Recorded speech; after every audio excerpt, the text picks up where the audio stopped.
Okay, so let's first start off with what is an ND filter and what is it used for? ND filters are basically sunglasses for your camera. When you follow the 180-degree rule where your shutter speed is twice your frame rate, for example, I'm shooting at 25 frames per second, so my shutter speed is 1/50. Actually, right now it's not because my ND filter is not strong enough, but in doing so, you get a cinematic or an appealing amount of motion blur. Motion blur literally just being blurry parts of the image where there's movement. Excuse the fact that there's so much wind right here. This dead cat better be working wonders. Okay, so I've been using the Telesin ND filters for a few years now, and I thought, wouldn't it be interesting to try them against pretty much the most expensive ND filters you can get for a GoPro, the Polar Pros. So these cost me about 20-30 bucks for 3 ND filters, ND8, 16 and 32, and this cost me 120 bucks for the same exact ND, 8, 16 and 32. So how different can they really be?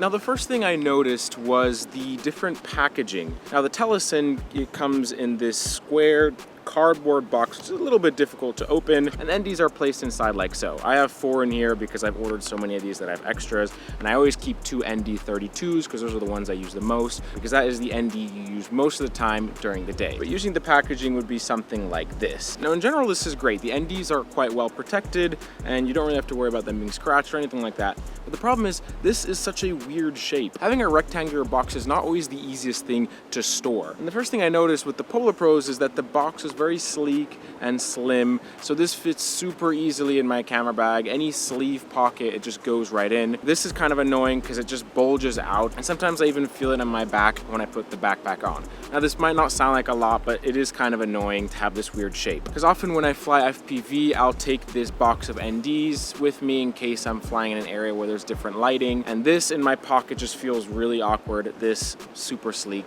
and I like that design. Also, the fact that it's see-through makes it really easy to tell what NDs you have in here. This one, I've taken the wrong box by accident because I had a few of them, and I was missing an ND, which was not fun. Another thing, these come with a microfiber cloth to clean them, and these don't. Now, I think one of the main difference between these two ND filters is how you apply them. Telesin just sticks right on top of the lens that is already on the GoPro. Just squeeze it on, keep squeezing it until it's nice and snug. Now the fit has always been nice and snug. I've never had problems with it coming on or off. Actually quite the contrary. Sometimes it's kind of difficult to get it on, and sometimes it's not always perfectly flush. Not to mention the fact that when you apply this type of ND filter, it's pretty much impossible not to get fingerprints on the lens, in which you just have to wipe it off like that. But it's kind of annoying that there isn't really a better way to apply this. I've never had any of these fall off. But it is a little bit worrisome sometimes, especially when I'm flying FPV. Quite acrobatic, you're moving around a lot. It's definitely possible for this to pop off. Now, taking it off isn't really the best feeling thing because you kind of have to pull, and I already see the lens of the GoPro separating from the GoPro itself. I don't know if you can see there. When I take this off, I have to pull it until it comes off like that, and I don't know, I don't like that a lot. I don't think this is going to break off, but doing that repeatedly over time may cause some sort of wear and tear. Now in terms of the Polar Pro NDs, you actually replace the front lens on the GoPro. So the lens on the GoPro here is removable. You just have to give it a twist and it comes off, and this shows you the actual prime lens of the GoPro. And then you get the Polar Pro ND and you press it on and you twist, and it locks on like that. Fits on a lot more flush, a lot more sleekly. There's not that protrusion. Now you also have fewer elements, so technically it should be a clearer image. Don't need to put your fingers on the actual lens, so you don't need to clean that off. I do believe it still keeps that waterproof feature, while with the Telesin, water can definitely get between the original GoPro lens and the Telesin one kind of stuck on there. So if that's something important to you, I would definitely go for the Polar Pro. That said, this does feel like a bit more of a precarious and slower process than with the Telesin. When I'm shooting with the Telesin and I need to quickly change NDs, I can just pop one off and then pop another one back on. With this one, having to screw it and exposing that prime element of the GoPro can sometimes be a little bit concerning, because if you drop it or something and scratch that element, your GoPro is ruined because you can't replace that lens. While as with the Telesin, let's say you drop the GoPro while you take the ND filter off, it might crack that protective glass, but you can easily replace those and that won't be a big deal. So that is a pro for the Telesin. So I've yet to see the quality of the Polar Pro filters versus the ones I've been using the past year or so. So here is some side-by-side comparison between the Telesin video and the Polar Pro. Now the things that I'm looking for are changes in color cast, flaring, and possible vignetting.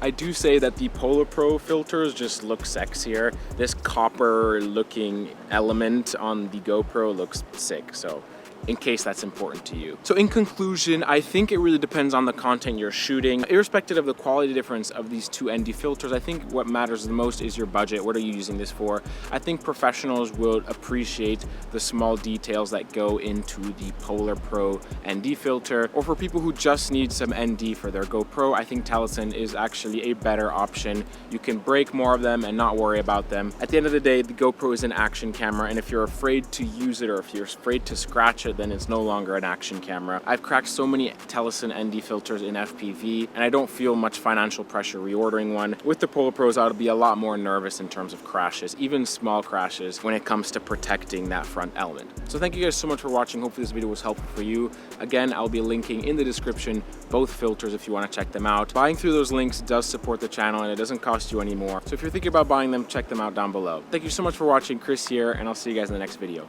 Peace.